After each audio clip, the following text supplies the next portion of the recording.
శ్రీను గారు మేమైతే పెళ్లి చేసుకోలేదు. ఎందుకంటే ఇల్లీగల్ గా పెళ్లి చేసుకోవడం అనేది చాలా తప్పు. ఎందుకంటే నాకు డైవర్స్ అవ్వలేదు, అతనికి కూడా డైవర్స్ అవ్వలేదు. సో మేము ఎక్కడ కూడా మ్యారేజ్ చేసుకోలేదు.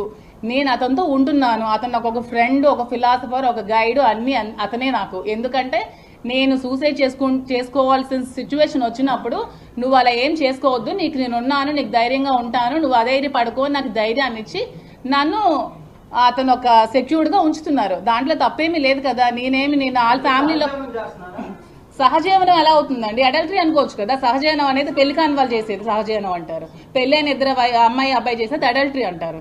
అడల్టరీకి అక్కడ సుప్రీంకోర్టులో కూడా ఇది ఏం లేదు. శ్రీను గారు మేమైతే పెళ్లి చేసుకోలేదు.